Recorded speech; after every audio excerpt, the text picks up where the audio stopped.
And now, without further ado, I'd like to introduce our first speaker of this academic year. This is a great joy for me because he's somebody that we trained here at Cooper. But we're welcoming Dr. Sajjad Sabir to give us cardiology grand rounds. Dr. Sabir is assistant professor of medicine at Cooper Medical School of Brown University, and he's the director of our structural heart disease program and the director of interventional echocardiography, and as well the director of the heart valve clinic. He is a graduate of Temple University undergraduate with a degree in Bachelor of Sciences in emphasis in biology. He then went on to attend the Temple University School of Medicine in Philadelphia, and then left Philly to go to Dartmouth, where he did his internal medicine training and residency, internship and residency at Dartmouth Hitchcock Medical Center in New Hampshire. And then came to Cooper for his cardiology fellowship and finished a number of years ago. Needless to say, he was an outstanding fellow, and we were fortunate to recruit him to stay on faculty. Dr. Sabir is well published and has really become, I think after fellowship, really took on this task of becoming an excellent echocardiographer and a master of structural heart disease. He's really taken the lead on this, and in particular has helped us with certainly TAVR and now mitral clip, as well as other structural interventions. So we're delighted that he actually asked me if he could speak to us on mitral valve disease, and this would be great. Those who saw the case yesterday, there was a case of severe mitral regurgitation that was repaired with the mitral clip. But today, Dr. Sabir is going to give us the full story. So without further ado, please welcome Dr. Sabir. Sajjad? Thank you. Thank you for that kind introduction. I would be talking about the topic that's listed here, percutaneous edge-to-edge mitral repair. So here are my disclosures. With respect to percutaneous edge-to-edge mitral repair, there are two devices that are available. I'm going to primarily focus on MitraClip because that's the only FDA-approved device, just in the interest of time. Of course, I'm happy to answer any questions with regards to the Pascal device, which is currently undergoing trials and eventually will become available. I would be remiss if I did not sort of mention that, of course, there are many other therapies in the mitral space, percutaneous therapies that are undergoing studies and are at various stages of the studies, which I obviously will not be touching on simply because of the time here. But they all try to replicate the surgical techniques. You have annuloplasty approaches, of course, edge-to-edge repair, also needle cord placement approaches that are shown here, and additionally, complete mitral valve replacement percutaneous. But we're going to be focusing on just edge-to-edge repair in this talk. This is the summary slide, and I'm going to spend the rest of the time laying out the data that led to the approval of this. So MitraClip is FDA approved for degenerative MR, which it received the CE mark in Europe in 2008, FDA approval in 2013. This is reserved for patients who are high risk for surgery, so then you can consider MitraClip in the US. CMS covers that indication. For functional MR, the CE mark was actually received in 2008, but FDA approval was not until last year, as you know. And that FDA approval was based on the CORE, which we'll spend quite a bit of time talking about in today's session. And this, as I mentioned yesterday at the morning conference, is actually independent of surgical risk. As you'll see, the trial was not looking at that aspect. That's why it's really primarily for heart failure patients with functional MR, and after they have been on maximal guideline-directed medical therapy, and if appropriate CRT, and if they're still having symptoms, then they could be considered for edge-to-edge percutaneous repair with a MitraClip device. EF range comes out of the pull-out inclusion criteria, more than 20, but less than 50. Again, the goal is to focus on heart failure patients. And the LV diameter, end systolic diameter should not be bigger than 70, as you'll see why that becomes important later. So this is sort of the summary slide.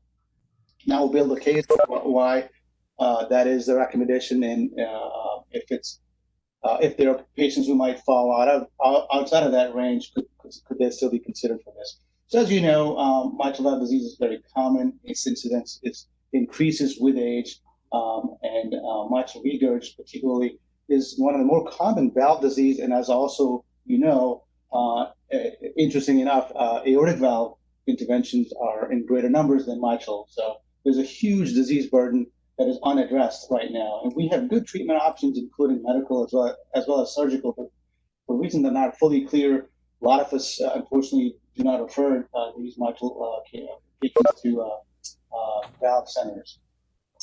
And we also know that worse VMR, worse the prognosis. That's more true for functional MR. In this slide here, which is actually pretty shocking, what you're seeing here is that patients who have more than moderate to severe MR and should be undergoing some sort of intervention, it turns out only about 2%, about 30,000 of those individuals have surgical correction of their mitral valve. This data is old. CLIP was not available back then, so it's an older data.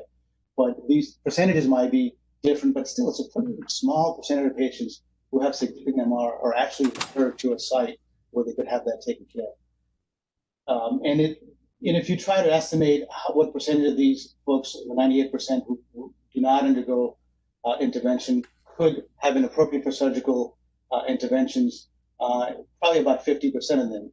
The other 50% was felt to be probably high risk to even undergo surgical intervention. So this was kind of the space where a non-surgical approach would have made sense. And this kind of is what allowed us to kind of explore that possibility and get us to where we are today. And the place to start was the easiest place. Obviously, mitral valve, we all know degeneration could occur at any stage, and the intervention would be targeted to whatever the problem is. And there are many different surgical techniques that are individualized depending on what the underlying problem is. The one that could be easily replicated, or was easier to replicate from a percutaneous standpoint, was this Alfieri stitch. Dr. Alfieri is an Italian surgeon. In 1991, he did a first case where he essentially tried to simplify the surgical technique for repairing, more specifically, anterior leaflet involved in the beginning, because actually back then, repair for anterior leaflet was not done. Surgical techniques have improved since then. So what he had done was, if the involvement was like E2E, he would essentially put stitches there and lead to coaptation of the E2E scallop. In the beginning, he would put a plugin on, but later on, it was simple stitch, running stitch through it that he did. And actually published that data, had good outcomes, but it was not a technique that was actually taken off by other surgeons, but from that single center and other centers had good outcomes, and it was a simple way to address it. They also want to point out, in the beginning, he did not include an annuloplasty ring, but later on he did add that, and so it's unlikely and unusual for surgeons not to place a ring. The reason, obviously, to do this is after you put sutures in place, you want to support it to make sure you kind of put a rigid ring that is restricting this and keeping the sutures and everything in place. The ring mitral clip doesn't include, so I'm mentioning it that may become important later on for discussion sake. So in any case, this was a technique that mitral clip tries to copy, the Alfieri stitch. The other, obviously, advantage of this is this clip is not playing, that's okay, is that you're doing this on a patient, unlike surgery, where you can obviously see where the leak is. And you can also see if you're making a difference or not. And if you're not, you can reopen it, reposition it. So that's a huge advantage to be able to actually see the results of what you're doing instead of having to get the patient off the heart-lung machine, reassess, and then go back on pump if you didn't get a good result. So copying that approach, first thing was to demonstrate if you can actually replicate that strategy in a percutaneous approach. This is an animal series. 16 pigs were slaughtered in this approach. They created an artificial MR. The goal of this study was to really see if you could percutaneously lead to the apposition of the E2E scallops using this precursor to mitral clip. This is an E-valve clip. And they were able to actually successfully do that over 90% of these animals. And this is an autopsy of the animal, which looks very much similar to what you would have gotten if you had this Alfieri stitch. So in the animal model, percutaneous approach worked. The first human case was actually from South America. And in this case report, they show an example of a patient who had significant 4+ MR before the intervention. And after intervention in 1 year, the MR was 1+, and this 1+ result was longer lasting. It remained at 1+ up to 2 years. And additionally, they also noticed the LV dimensions improved as well. So good first case report. Then in the first Everest 1 feasibility trial formed the basis of the first randomized controlled trial in that space, and that's Everest 2. So the Everest 2 randomized controlled trial was from 2005 to 2008. So about a little more than 15 years ago. 37 sites. This North American study, U.S. and Canada. What patients were involved in this study? So they took patients with 3+ or more MR, or moderate or to severe and greater MR, randomized them to device group versus surgery. So these are all patients, whether it was primary or degenerative MR, didn't matter. Anyone with more than 3+ MR was randomized to the surgical gold standard versus this new approach to this mitral clip device in a 2-to-1 fashion. The patients were followed up to 5 years, and there was an epicorrelate adjudicated data, and as well as clinical adjudication. Notice majority of the patients, 3 out of 4 patients, had degenerative MR, so primary MR with surgery obviously remains the gold standard, and only 1 out of 4 patients had functional MR in this trial. What primary outcome were they looking at? From an efficacy standpoint, it was a composite endpoint, looking at death, freedom from surgery for mitral valve dysfunction, and freedom from a 3+ or greater MR at 1 year. The primary safety endpoint was a composite of a number of different things that I'll show you in the next couple of slides. So what did they find? At 1 year, what they found was the freedom from the primary composite endpoint was 55% of the patients achieved the primary outcome in the repair arm, compared to 73%. So surgery clearly did better compared to clip arm. P-value is shown here. When you look at the individual components and what drove that difference was actually really the need for repairing mitral valve, meaning there were more patients in the percutaneous repair arm that had more than 3+ MR requiring later surgical correction of that MR.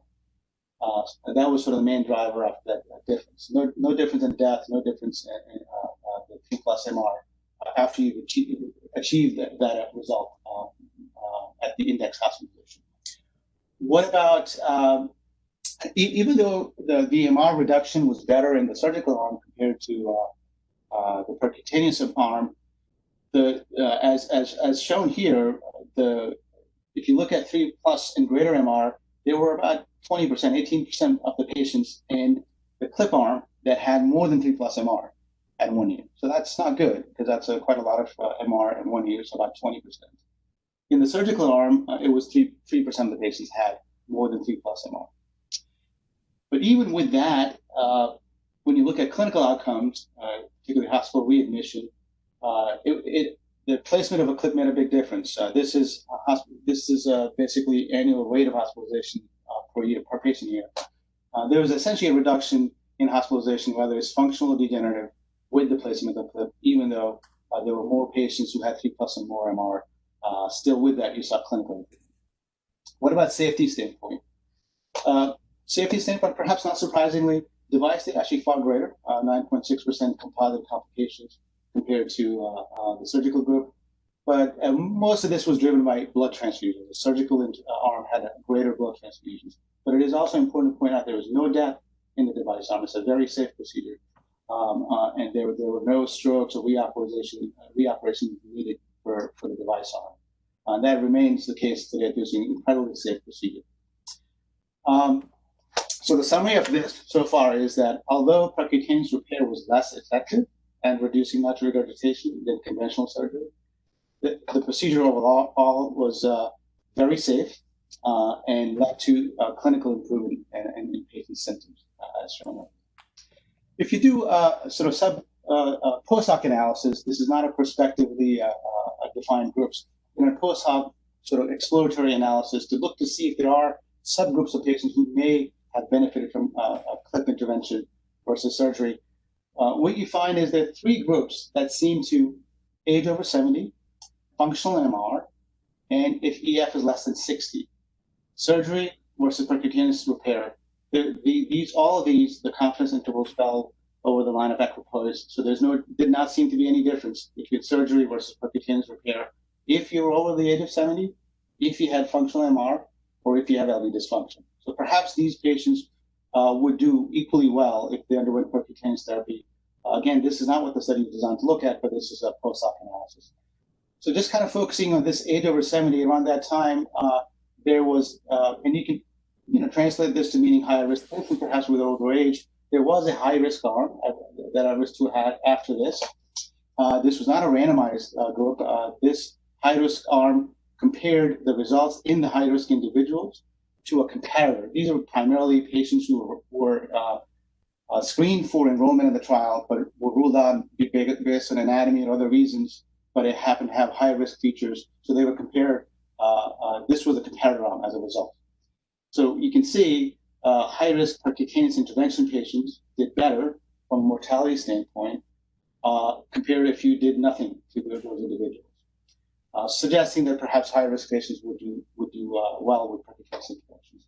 If you look at additional results such as the changes in the LV volume, in all of the patients who were in the high risk arm, what you're seeing here is baseline is shown here, and this is at 12 months. You saw a reduction in the LV and diastolic volume, which obviously is good. When you break it down by functional or degenerative, that was true for both cases.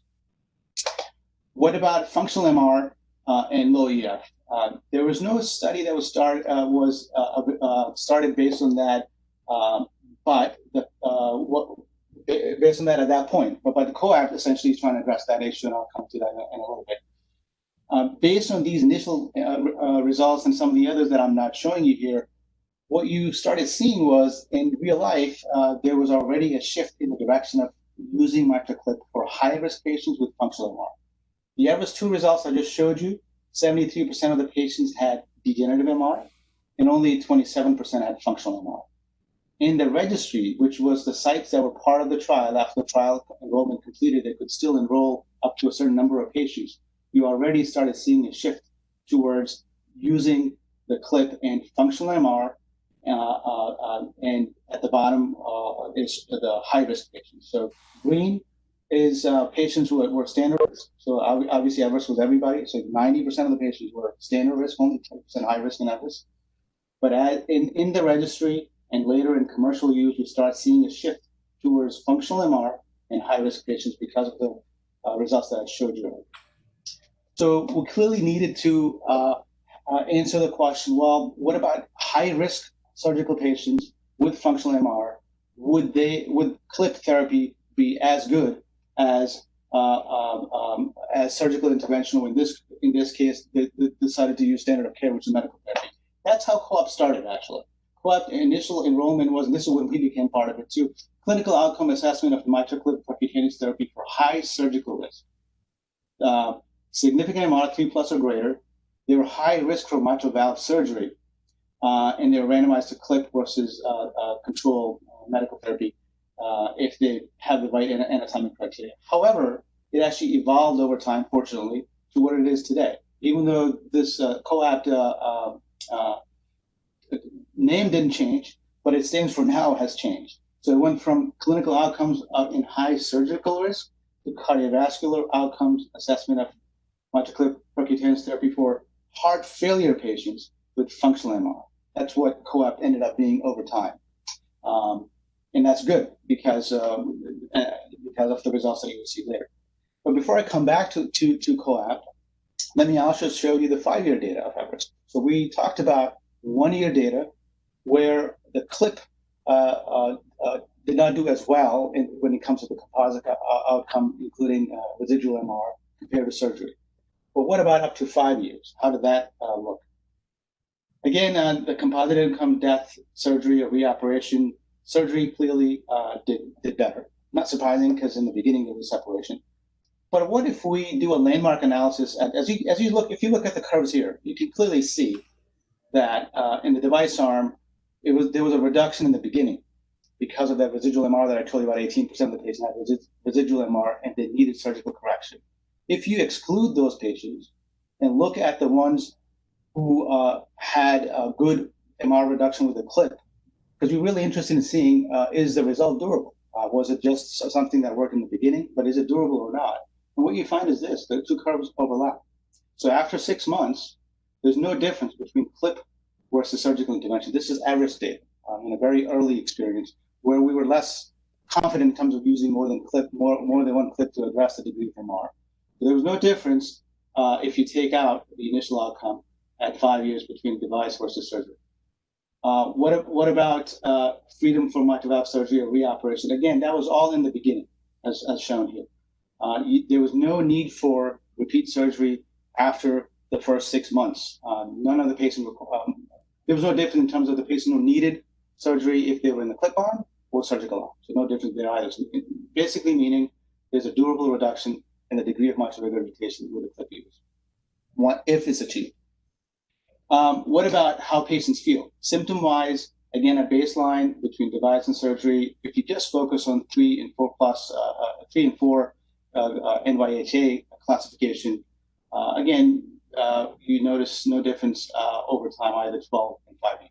So you feel good too. So clinically significant improvement in NYHA functional class as well. What about LV remodeling? Clip is shown here at baseline, 150 milliliters LV in diastolic volume. It continued to reduce over time, over 5 years. Same is true for surgery, but surgery arm actually did better than clip arm in terms of the volume. But this is a mean volume, so you have to keep that in mind as well. So this here shows that clinically significant reverse remodeling is achieved as well. So with that in mind, now let's come back to the COAPT trial now, and we'll spend more time on doing a deeper dive of the COAPT study. So again, the COAPT had evolved from high risk to heart failure trial. It really is a heart failure trial, heart failure patients who have functional mitral regurgitation. They were randomized to maximally tolerated medical therapy, and if they were still having symptoms, they would undergo CRT therapy if that was clinically indicated. And you waited after CRT therapy. I believe we waited for 3 months after CRT therapy. And then we reassessed their EF, and we fortunately saw that actually a good number of patients would later not qualify because their MR had gotten better and their clinical symptom had improved. Because you had to be symptomatic and you had to have 3+ MR. So that was the inclusion criteria for maximally tolerated medications and CRT therapy. Then you were randomized to clip versus continued medical therapy over time. There were 1,576 patients that were screened for the trial. Over 900 were excluded. That's a huge number. Why? There were lots of different reasons, including the fact that they were sticklers about medical therapy because, Dr. Ginsburg and I had to present the patients to them, and they were if the blood pressure was over 90, they wanted to know why. They were that aggressive in terms of medical therapy that they wanted to see very highest tolerated doses and documentation for why we're not being very aggressive in terms of medical therapy. So they're very, very sticklers about that. So a lot of patients were disqualified later, even after screening, or if they did not meet inclusion criteria, et cetera. Ultimately, there were 665 patients that were randomized to a clip versus medical therapy. Primary outcome was heart failure admissions, not time to first heart failure admission, all heart failure admissions. I think another clinically meaningful outcome rather than just looking for time to event assessment. So total heart failure admissions in 24-hour time period, in 2 years essentially. And the primary safety outcome was a composite single leaflet device attachment, device embolization, endocarditis. And I also noticed LVAD, heart transplant, which technically, quite frankly, are really not device-related complications because the device didn't lead to LVAD for heart transplant, but that was also included under primary safety endpoint. There were also 10 secondary outcomes, which were actually pre-specified and powered for analysis. And those include reduction in MR less than 2+ in 1 year, all-cause mortality, not just heart cardiovascular mortality. The other thing that I'll mention is the cardiomyopathy questionnaire, KCCQ questionnaire, which actually is a quality of life assessment. Many of you are likely familiar with this. This is a self-reporting, self-assessment of patients, how they feel, their functional status, their symptoms. Higher that score on the scale, the better. The lower the scale, meaning worse they're doing. 6-minute walk test and others that are listed here as well. So let's look at the baseline characteristics of the patients. Between the two arms, there was really, I know I'm not showing the p-values here. This is from Greg Stone's presentation at 2018. And actually, I unfortunately was not at the conference, but I was told this trial, when he published these results, there was a standing ovation at the end of this, so everybody was pretty impressed with the results. There's really essentially no difference in terms of any of these things, but the important ones I want to point out: BNP no difference, NT-proBNP no difference, surgical risk for replacement also no difference. High-risk patients, about 70%, 2/3 of them were high risk in both arms. So notice the 30% plus were not high-risk patients. So again, these are not. Here, we should not be looking at patients who are high risk for surgery. We're looking for patients who are symptomatic on appropriate medical therapy. They should be considered for clip intervention. So high risk surgery really has nothing to do with this, because that was not in a enrollment criteria as the trial evolved over time. Etiology was ischemic was 60%, non-ischemic 40%. The rest I'm just going to skip over. I guess I should point out here the effective regurgitant orifice area. They use the US cutoff, which is 0.4, is a cutoff. The Europeans use they use 0.3. So that will become more important as we talk about another trial a little later. I also wanted to include this to point out the medical therapy, how aggressive they were. The blocker uses that's shown here. I want to also highlight the fact that I think it's not on this slide, that ARNIs were not class 1, right? Actually, it is shown here. ARNIs, which is valsartan, sacubitril, and Entresto, was not class 1 recommendation for heart failure management at that point. And this is an important drug, so I think it's important to kind of point that out, I believe. Medication-wise, they were because they were aggressive in terms of ensuring they were on the maximum tolerated meds initially. There was actually very little change during the trial as a result of that. And the change that did occur was in the clip arm. Probably, what the change was, increase in the dose. Beta blocker, for example, mineralocorticoid, perhaps suggesting that there was increased cardiac output and the patient now could tolerate in elevation, and dose escalation could be tolerated. So otherwise, really no change, because they did such a good job in the beginning of ensuring everybody was in highest tolerated doses. Implant success rate was very high. Majority of the patients had less than 1 plus MR. We'll come back to that. So with that in mind, in the primary outcome, you all have seen this, and you all know that there was a dramatic reduction in the heart failure admissions in the device arm compared to the control arm. You only needed to treat 3 patients to reduce 1 heart failure admission in 2-year time period. But the biggest surprise, really, as you all by now know, was this, because we have historically thought of mitral functional MR as a trauma with the LV, and generally thought that fixing that probably didn't make much of a difference, because surgical intervention had not shown that there was any mortality benefit to intervening on functional MR. But in this trial, we saw a clear and a dramatic reduction in mortality at 1 year, and the number needed to treat was actually very small, just 6 patients to save 1 life in 2-year time period, which is quite remarkable, and really a paradigm shift in terms of how we think about functional MR. Success in terms of device complications, they were quite low, which I'll show you a little later, which ones did occur. All the secondary outcomes in the same direction. There was nothing that was pre-specified that moved in the opposite direction from the initial outcome, which is also quite impressive.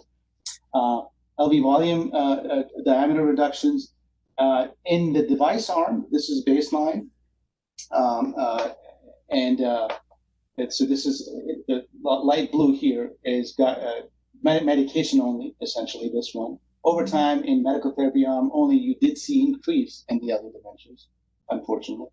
But with the additional mitral clip, we actually saw further reduction in LV and systolic volume. This kind of shows you in a summary slide here. So that's also reassuring. From a complication standpoint, the biggest complication rate really was the LVAD and heart transplant. again, I'm not quite sure that's really a complication. That essentially obviously means that these patients were too far out from even benefiting from a clip placement. But even here, what you see is that mitral clip arm, 4.4% of the patients underwent LVAD or heart transplant. In the guideline-directed medical therapy, that number was more than double. So the clip was able to actually reduce the need for LVAD or transplant. So even there was actually an improvement in that. So kind of important to kind of point that out. It was p-value is shown here, so it's statistically significant difference there. That's fantastic, but around the same time, mitral FR, actually a month prior to COAPT, was published, which was not so positive. And on the surface, the two trials seem to be similar, but there were significant differences that we'll talk about. So mitral FR was a European study looking at functional MR also, and randomizing the patients to mitral clip versus medical therapy. So on the surface, sounds very much like a COAPT. And what was their primary outcome, and what did they find? Their primary outcome was also a composite outcome of this one. Theirs was not just heart failure only at 2 years, it was a composite of death from any cause or unplanned hospitalization with heart failure at 1 year. So that was the primary outcome. What did they find? They found no difference. If you had clip placement or if you just stayed on medications, you did not see any difference in terms of death or unplanned hospitalization at 1 year in the mitral FR trial. Very different from the COAPT database that I just showed you. Even if you looked at the individual components that are shown here, still there was no difference in those individual components as well. That same data is shown in a survival code, Kaplan-Meier survival code, and again, as you can see, there's no difference between control versus device. From a safety standpoint, in that trial, the procedure complication rate was actually higher, about 15% of them. That was a lot higher than what we're seeing in COAPT. The other thing that you see, the implant failure rate was also higher, about 4%. And the patients who needed inotropic support who were in cardiogenic shock, unless COAPT, which was not seen, you had about 3% of those patients, likely suggesting that these patients were too sick. And once you eliminated that MR, they couldn't tolerate that reduction in afterload and likely needed inotropic support and went into cardiogenic shock. So, in order to help understand why the two results were different, it's important to kind of focus on what the differences were in the makeup of the trials. So let's look at that. And first thing is the entry criteria for the trials was different. The mitral FR trial, the European trial, used the European guidelines for the cutoff values for effective regurgent orifice area greater than 20 would be consistent with 3+ MR based on the European guidelines, or the regurgent volume of 30 cc's, either one of them would be considered 3+ based on the EU guidelines. The ACE guidelines, the American Society of Echocardiography guidelines, use a higher cutoff. ER of 30 or volume of 45 would be 3+ MR. So that was one difference. So perhaps these were less significant MR cases that were included in this trial. And if you look at the mean ERO, it was 31 millimeters squared in mitral FR and 41 in COAPT. Also, the baseline volumes, the LV dimensions, and LV diastolic volume was much bigger in mitral FR than COAPT. COAPT had an upper cutoff, and mitral FR actually included even LV that were much more dilated. So those are also the other differences that are shown. And to me, I think probably this is another important difference. In this trial, they randomized patients, after discovery of MR to medical therapy versus clip-in medical therapy, not doing what COAPT did. In COAPT, you first had to try, as I showed you before, maximally tolerated medication, CRT therapy, and if you were still symptomatic after you had done that, then you were randomized. That was not what was done in this trial. So that's another, to me, a big difference. I think medical therapy CRT does make a huge difference. That's my personal opinion. In terms of their success rate, actually they had more of the patients who had more than 3+ MR by the end of the procedure than COAPT. So the results were also a little less, a little worse than COAPT. Maybe that also explains that. The complication rate was also higher. At 1 year, there were 17% of the patients that had more than 3+ MR. When compared with COAPT, it was only 5%. So some of these differences likely are the result why we saw two different outcomes. But in order to kind of give it another conceptual understanding, Paul Graburn and Milton Packer came up with this idea of proportionate and disproportionate MR, which basically is giving it terminology to something that we talk about generally, that we think about is the MR primarily due to the failing LV because of the LV dilation, or is there MR more than what you would expect from LV dilation? So if it's what you would expect from the LV dilation, they label it as proportionate MR. If it's outside of what you would expect from the LV dilation only, they label it as disproportionate. So here's sort of the conceptual framework that they provided. And what you see in this conceptual framework is they list the LV and diastolic volume on the x-axis here. So as the LV gets bigger, we expect that there's going to be some degree of secondary MR as a result of purely LV dilation. And the degree of the MR severity is assessed by the effective orifice area that's on the y-axis. So if you take, for example, 0.3 cutoff, and if you come, this patient, if I draw the line over to this side, falls somewhere over here in terms of their LV and diastolic volume, this patient would have MR that is more than what you would expect from the LV dimension alone. So if you fall on this line, essentially, your MR is proportionate to what you would expect based on the LV dimensions. If it's outside of this range, then you have disproportionate MR. They argue that the coapt, when you actually plot the patients from coapt and mitral FR, the coapt patients fall in this range, in the disproportionate MR. So you have more MR, what you would expect based on the LV dimensions. These patients therefore got better because you took care of the MR. In this case, mitral FR, LV is probably the bigger problem. These patients are probably too sick, and the reduction in MR didn't make a difference. That's kind of a general conceptual framework that they're providing here. Well, there's this, since the folks who provided this framework are thought leaders in this space, you can expect people are going to try to see if this actually works in real life, because we want to see this if it's clinically validated or not. And here's a publication. Actually, there's a number of different publications. This is the one with the largest number of patients, looking at the impact of proportionality of secondary MR on the outcomes after MitraClip. And this was published just last month. So I want to draw your attention first to here. What they have done is the terminology is slightly different. LV is basically when the MR is primarily due to LV dysfunction. So those would be the patients that would fall here. If the MR was mostly up here, where the MR is the biggest problem, not the LV, they call this ND. It's basically mitral disease patients primarily. If it's mixed picture, they basically label the group as mixed. So if your primary problem was LV and not MR, if you're in black, your survival was worse. So if you had another way of saying this, proportionate MR, your survival was worse compared to if your MR was disproportionate, if you have MR more than what was expected. That's not really a surprising finding to me, because obviously that's basically, if you have worsening LV dysfunction, we know survival is worse. So it confirms that conceptual framework, which is good, but I don't think it's a surprising finding.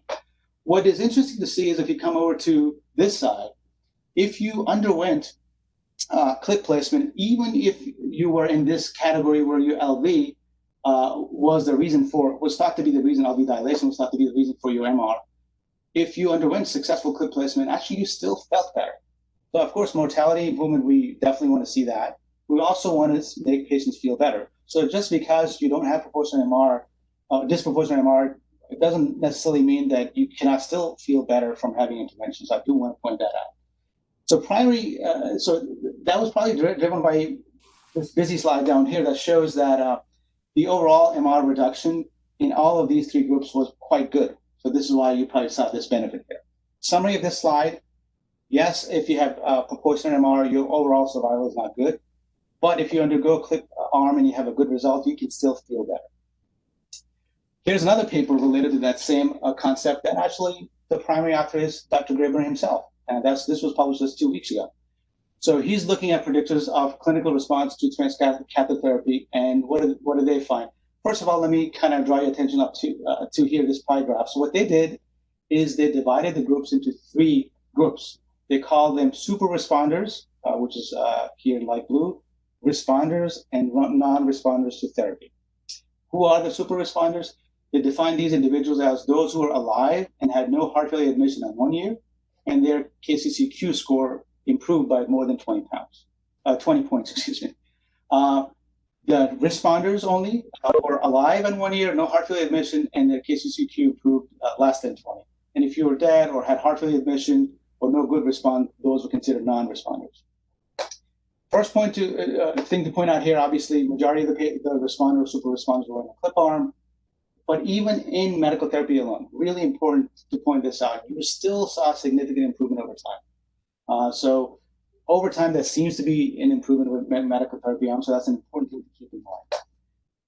But the other surprising thing to me, which they don't actually talk about in the paper, is the only predictor. So they looked at in a multivariable predictors of 1 year responders in the device arm, and what they looked at was serum creatinine, RV systolic pressure, and LV end diastolic volume, ERO, baseline KCCQ, MR severity. Only thing that was predictive of response was really the KCCQ. Again, not surprising. If you have a really bad KCCQ score, you can only get better. So I'm not quite sure how clinically that's relevant in terms of picking the right patients, but not surprising finding. What surprised me was that what they had proposed, that proportionate disproportionate idea actually did not make a difference. So if you look at the LV and diastolic volume and ERO here, and look at the p-value, there was no difference. That idea of disproportionate proportionate in that particular subset did not pan out. To be fair, they are only looking at co-op patients. So if you include the mitral FR patients here, which they have not been able to do yet because they have not had access to that data, maybe you will see a different result. But I do want to point out this idea of proportion disproportion is very important, but it's not something that we can use to reject patients. That's kind of, I guess, the key point of this. And the other key point of this slide here is, I want to draw your attention to this point. If you reduce MR, even if you're someone who has proportional MR, that really is what seems to make the biggest difference in their paper. This is their paper, Paul Graham's paper from 2 weeks ago. So if you look at patients who are labeled as super responders and who have less than 2+ MR, it's 50 plus, about 30, 80% of the patients who were retrospectively labeled as super responders or even responders, 80+ or more had less than 2+ MR by the end of the procedure, compared to non-responders. So what really seems to be making the difference is how good a job we do in terms of eliminating that MR. That's how I interpret this data by the end of the procedure. That seems to be the main or the biggest driver of how long-term the patients do. And the other thing that they also noticed was how much of a reduction you see in the RV systolic volume. Those patients did really better longer term. Well, so does that mean that we should really go after MR and eliminate as much of MR as possible? Well, it makes sense, and plenty of data supports it. But the concern with that is that we don't want to replace that with increased gradients. As we put more clips in, there's always a concern of increasing mitral stenosis. But here's another nice publication looking at that was published as an abstract in March at the World ACC World Congress on cardiology, excuse me. So this abstract that sort of drew out the pertinent findings. What they did is, this is co-op patients, by the way, and this is the first time we're seeing publication of the mean gradients of the patient in the co-op trial. They did not show that in any of the data points up until this publication. And I've been very much interested in seeing actually what happened to those patients, the mean gradients, and how does that translate to outcomes. And it's nice to see that they finally published this as an abstract form. I would not be surprised if it comes out as a full publication sometime in the near future. So what they did was they looked at all of the co-op patients that they had available data on, and they divided them based on the mean gradient at discharge into 4 quartiles. And I listed the cutoffs at the bottom here. The first quartile was mean of 2. Second was mean of 3 or greater, 4 or greater, and even the fourth quartile was mean of 7+ or greater. And if you look at the number of patients, they're fairly equal. So fairly equal 4 quartiles, a good way to look at what happens if we put in a lot of clips, get rid of that MR, but we end up with a higher mean gradient. What kind of outcomes do we get? Actually, fortunately and surprisingly, there was actually no difference in terms of the outcomes that are listed here, which I retyped down here so you can see them better. It's a little bit of a busy slide. There was no difference in terms of all-cause death, cardiac death, or even hospitalization at 2-year time point. If your mean gradient was more than 7 or less than 7, you can look at it that way. So all 3 quartiles combined, or the last quartile, highest quartile here. There's no difference in outcomes. So I think another argument for doing as good a job as we can, eliminating that MR by the end of the case, even if the mean gradient is more than what we usually accept. We don't like to see more than 5, but in this COAPT study, which is echo-correlate adjudicated data, fortunately did not translate into adverse outcomes later in these patients.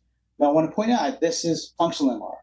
The results in degenerative MR could be different. There's some retrospective data showing that does not show the same thing in degenerative MR. So for in functional MR cases, this is reassuring just to see this.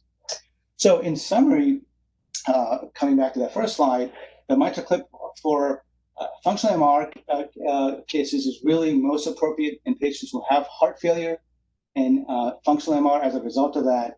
And they first and foremost have to try medical therapy and aggressive medical therapy and CRT. If they're still having symptoms, the mitral clip, as you saw, not only makes patients feel better, but there's also a mortality benefit. We also have to be careful in not selecting patients that are too sick, as the mitral FR trial has shown us that if EF is less than 20%, we have to be very careful with those individuals. We do not want to get rid of their MR completely because, as you saw, they did have patients who went into cardiac shock and required pressor support. So in those patients, we probably do want to leave some MR behind and be careful in those individuals. LV diameter is something else that we have to be mindful of. So we have to be very careful in terms of which patient we select, but this is a paradigm shift in terms of how we approach a patient with functional MR. We don't have any other therapy that gives us this much of and especially this magnitude of mortality benefits. This is a tremendous improvement in terms of what we can offer to patients with functional MR. I did not include this slide on medical therapy because I thought I might not have time, but I see that there's a few more minutes. There was a publication of, let me see if I have actually it's in here. There was, since we have a few more minutes, I want to actually throw this in there to highlight the importance of medical therapy. I cannot say this enough. Unfortunately, there's numerous publications that show that the heart failure patients who should be on guideline-directed medical therapy, we do such a horrible job in achieving that goal, is as low as less than 10%, which is really surprising that is the case. But this is a nice trial out of Korea published last year, looking at the impact of ARNI, superior valsartan versus valsartan only, in terms of the reduction in the effective regurgitant orifice area. This is medical therapy, no device involved here. And actually, they were nicely able to demonstrate that sacubitril valsartan showed improvement in effective regurgitant orifice area over time. So it showed reduction in MR over time by leading to LV remodeling. So again, I want to kind of mention this here to highlight the importance of medical therapy. And after we have done that, and they're still having symptoms, then obviously CLIP is a great option for that. In order to ensure that this is what's being done, we are actually trying to have the same individual who's involved in the COAPT patient, Dr. Ginsberg, see those patients in the office, and please, because as part of the COAPT trial, we had put in place a screening protocol to look at patients with MR, and it's surprising to see because I get the list of those patients, and so does Wendy every week. There are a significant number of patients with functional MR that are still not referred anywhere. And we would love for those patients to be seen by Dr. Ginsberg in heart failure clinic to make sure they're in appropriate therapy, and if they are appropriate for a percutaneous intervention, that they're considered for that. So I want to end here, and I'll be happy to take questions. Thank you for your time.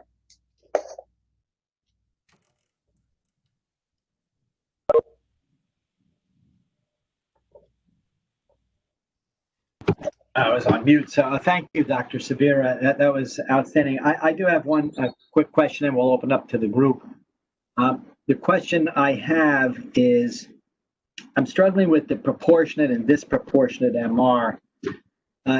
So what would make it disproportionate? In other words, in COAPT, so these are people who seemingly have only LV problems, LV remodeling problems, and the valve should be intact. So what makes the MR disproportionate? Can you explain that?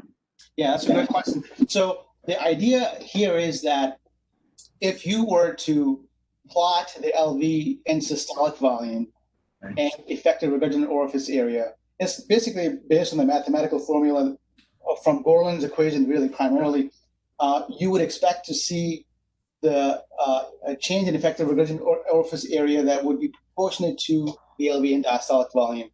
But in that case, the effective regurgitant orifice area increase is a direct result of LV dilation. Why would you, in functional MR, see MR that is more than what you expect? Well, you could have, for example, in an ischemic MR, disproportionate tethering of the leaflet, even though LV is not significantly dilated, but you have huge amount of MR. So those patients would clearly, their MR is not just due to LV dilation, it's also due to change in geometry because of where the regional valvular abnormality is, for example. So that would be a good example of a very disproportionate MR, for example.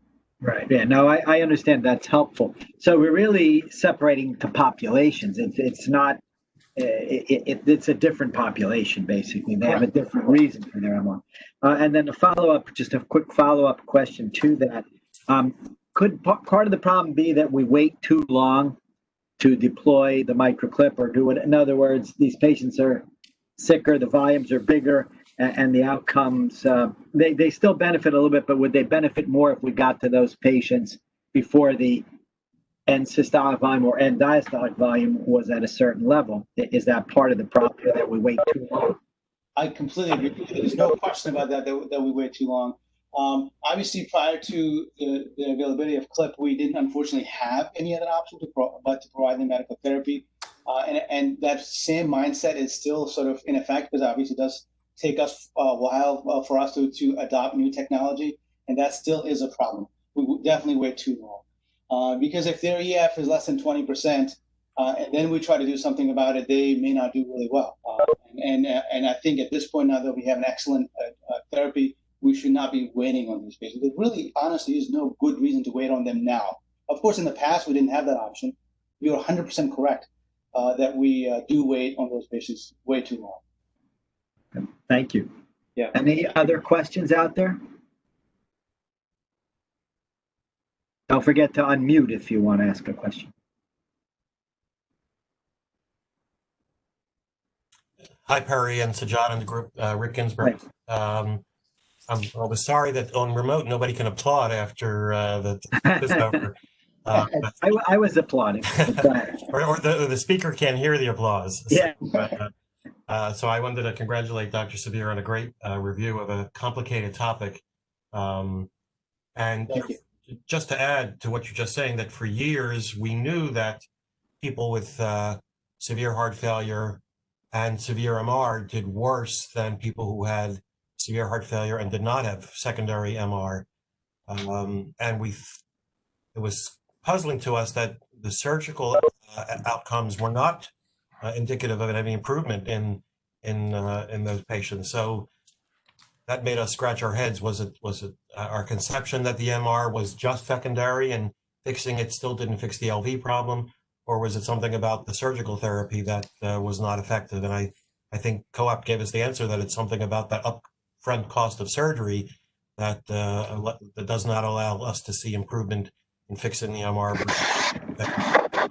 But now that we've seen this improvement with the interventional technique, I think we'll be much more aggressive about assessing for severe MR and then treating it. So Sajjad, expect a deluge of patients, I think, for the structural heart as soon as it gets approved for this indication. Yeah, absolutely. Because I agree with both you and Dr. Weinstock. There's no question. I know, in fact, that even at our own institution, we have patients with significant functional MR that obviously in the past there was no approved therapy, so they were not referred, and now we should be considering them for referral for mitral therapy. And that's why the COAP design was changed, because the heart failure doctors did not want to send even patients who were considered appropriate risk to surgery because there was no indication that it worked. So that's why the COAP trial had to be, the design had to be altered. Absolutely. Yeah. This is very, very groundbreaking information. It's changing the way we're going to practice medicine. It's very, very exciting time in the field of MR, secondary MR. That's why I think getting to them earlier will change this paradigm. Absolutely. Are there other questions out there?